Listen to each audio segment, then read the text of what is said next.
રાપર તાલુકાના રામવાવ ગામની ગૌચર જમીન પર થયેલા દબાણો દૂર કરવા માટે છેલ્લા 15 દિવસથી અન્નનો ત્યાગ કરેલો હતો। 41 જેટલા દબાણકર્તાઓને તાલુકા વિકાસ અધિકારી રાપર દ્વારા નોટિસ પાઠવવામાં આવી છે તેમજ 30 જેટલા દબાણકર્તાઓ પર લેન્ડ ગ્રેબિંગ દાખલ કરવામાં આવી હોવાનો ઉલ્લેખ તાલુકા વિકાસ અધિકારીએ આપેલ પત્રમાં કરાયો હતો।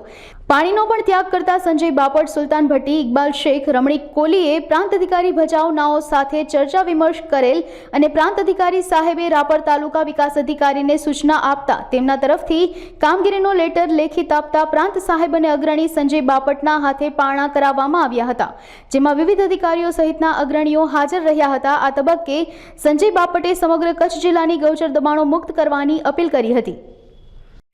પહેલાં તો મીડિયાવાળાને એને ધન્યવાદ દઉં છું કે આ સુધી પહોંચાડ્યા। બીજા અમારે ભૂદેવ, એમનું નામ તો ઘડી ભૂલી જાઉં, સંજયભાઈ ભાટી સાહેબ, અને મારી બાજુમાં તો રોજ ભેરા રહ્યા પણ જીવી ગયા એટલો સારો કર્યો। જે આજે પ્રાંત સાહેબ આવ્યા હતા અને પ્રાંત સાહેબ ઉપર પૂરો મને ભરોસો આપ્યો છે ભાઈ તરીકે કે હું જે રામવાવની ગૌચર રહી એમાં તો સાચો કરીશ, પણ ભચાઉ કે રાપર તાલુકામાં બેમાં મને ધ્યાનમાં આવશે, એમાં ગૌચરમાં હું સાચી રીતે કામગીરી કરીશ એવો મને બાંયધરી આપી છે। અને એમના ભરોસે જે અમુક લેખિતે જે કર્યો છે જાહેર કરવાનું નથી, એના વિશ્વાસે અત્યારે પારણા કર્યા છે। અમારે સુરેશભાઈ હતા, ભટ્ટી સાહેબ, બધા વચ્ચે એમને જે આપ્યો વચન એ પારશે, અને જો એ અમુક ટાઈમ જતા નહીં કરે તો હાઈકોર્ટમાં જવાનું થાય, હાઈકોર્ટમાં જઈશ અને આગળનો પ્લાન શું થાય એ અત્યારે મોરથી હું નથી કહી શકતો। અને આ લોકો જે અમુક કહેતા હતા હિન્દુ મુસલમાન, પણ મુસલમાનના દીકરાએ અત્યારે ગૌચર જમા બચાવવામાં મને એટલો સપોર્ટ આપ્યો કે 15 દિવસ 24 કલાક મારા કડે હાજર ને હાજર રહ્યા છે, તો ગૌચર બચાવવામાં એમનો પણ બહુ ફાળો છે। રાપરના રામવાવ ગામના આપણા શિવુભા જાડેજા એ ગૌચર બચાવો આંદોલન માટે અહીંયા છેલ્લા અમુક દિવસથી એમને અન્ન ત્યાગ કરેલો હતો, જેથી તેમને સ્પષ્ટ આશ્વાસન આપવામાં આવેલું છે કે ગામમાં જેટલું પણ ગૌચર છે ત્યાં કોઈ પણ દબાણદારોએ જો દબાણ કર્યું હશે તો ગ્રામ પંચાયત, તાલુકા પંચાયત મારફત એ લોકોને નોટિસ આપીને એ દબાણો ખાલી કરાવવામાં આવશે। અને જો નોટિસો આપ્યા છતાં, દબાણો ખાલી કરાવ્યા છતાં પુનઃ દબાણ કરવામાં આવશે તો તેઓની સામે જે સરકારના નિયમો અનુસારની કાર્યવાહી હોય એ કરવામાં આવશે।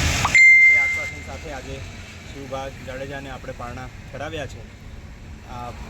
એમનું જે આંદોલન છે એ સરકાર ખૂબ જ સંવેદનશીલતાથી લે છે અને ગૌચર માટે જે પણ નિયમો અનુસારની કાર્યવાહી કરવાની થાય તે કરવામાં આવશે। લગભગ 9 તારીખથી રામવાના શિવભા જાડેજા અનશન પર ઉતરેલા હતા અને આજે તો એમને પાણીનો પણ ત્યાગ કરેલો હતો, ત્યારે તંત્ર દ્વારા એના જે ગૌચર દબાણ હટાવો આંદોલન છે તેની નોંધ લેવામાં આવી અને નાયબ કલેક્ટર સાહેબ દ્વારા તેમને પારણા કરવામાં આવ્યા છે।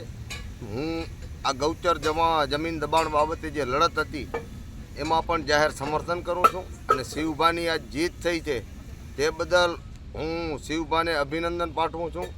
અને આગળ સમયમાં જ્યાં પણ આવો ગૌચર દબાણ હોય ત્યાં સરકારી તંત્ર ખુદ જાતે મહેનત કરી અને આ દબાણો દૂર કરે એવી હું તંત્રને વિનંતી કરું છું। મારું નામ ઇકબાલ શેખ, રહેવાસી ભચાઉ। શિવભા સાથે હું પહેલા દિવસથી જોડાયેલ છું આ અનશનની અંદર ગૌચર બચાવવા માટે, ને શિવભાની આજ ખરેખર લડાઈ જે છે એની જીત થઈ છે કે સંપૂર્ણ લોકો બધાએ મળીને આ લડાઈ લડી। તેમાં સુરેશભાઈ કાઠેજા હોય જે ભીમ કોરેગાંવ સેનાના અધ્યક્ષ છે, સુલતાનભાઈ ભટ્ટીઓ, આમ આદમી પાર્ટીના સંજયભાઈ હોય, એ બધાએ લડીને મહેનત કરી, એમાં આપણે પાર પડ્યા છીએ।